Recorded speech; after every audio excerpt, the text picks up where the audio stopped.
Is it true that Islam went to places and cities and attacked them and attacked people that never threatened Muslims? Well, that's Yes or no? Now, see, now yes, you're trying to avoid in the. the name of Islam, but it's wrong.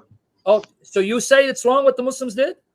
Uh, So when Abu Bakr and Umar ibn al-Khattab or Uthman ibn Affan or Ali ibn Abu Talib and these, they spread Islam to Syria, to Lebanon, to Jerusalem, to Iraq, to no, Egypt. that's not wrong.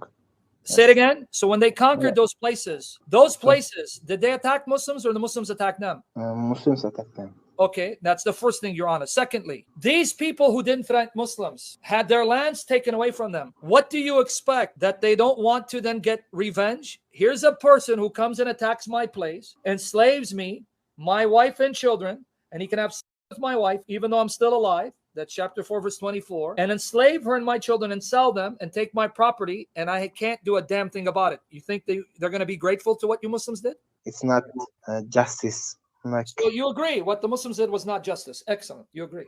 So the difference is in Deuteronomy 21, 10 to 14. Let me show you now the difference with Moses and Muhammad. Moses says if a nation goes to war with Israel, because Israel was only to take over Canaan. They were not to go to Iraq or Egypt or Africa. They could not go and take those lands. Only Canaan, because the people were corrupt and evil, murdering children to their gods, sleeping with animals, man sleeping with man, woman with woman, parents with children. That's in Leviticus 18. So their punishment was, now God is going to destroy the land and have someone else take over. But then God even said to Israel, if you commit the sins they commit, I will do to you what I did to them, showing how fair he is. I'll do the same thing to you I did to them if you do what they do. Now, with that said, Moses says, if you're in war with a nation and you see a captive woman, Deuteronomy 21, 10 to 14, she's attractive. You are to have her shave her head, which is sign of mourning, and then she changes her clothes, the clothes of captivity, give her fresh clothes. You give her a month to mourn the death of her parents. Then you marry her and treat her as a wife. And if there's something you dislike, you divorce her and let her go free. You cannot sell her. This law was given 20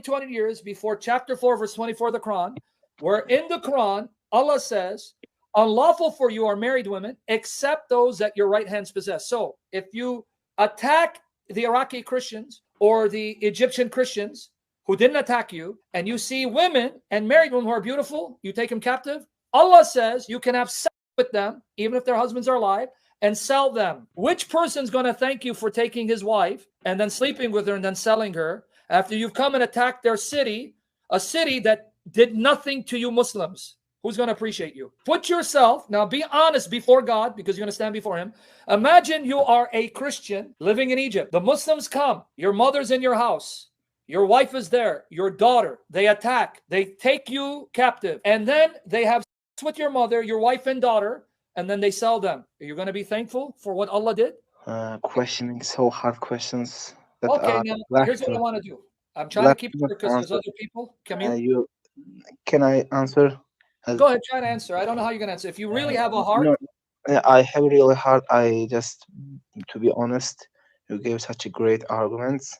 I will look at them. And please, that's why I wanted to stop. Instead of going further, go to chapter 4, verse 24, Surah An-Nisa 24. Read what the Mufassirun and the Hadith say. Come back, because I don't want to overwhelm you. I know that. We'll pray for you. Pray for him. May God guide you to the truth.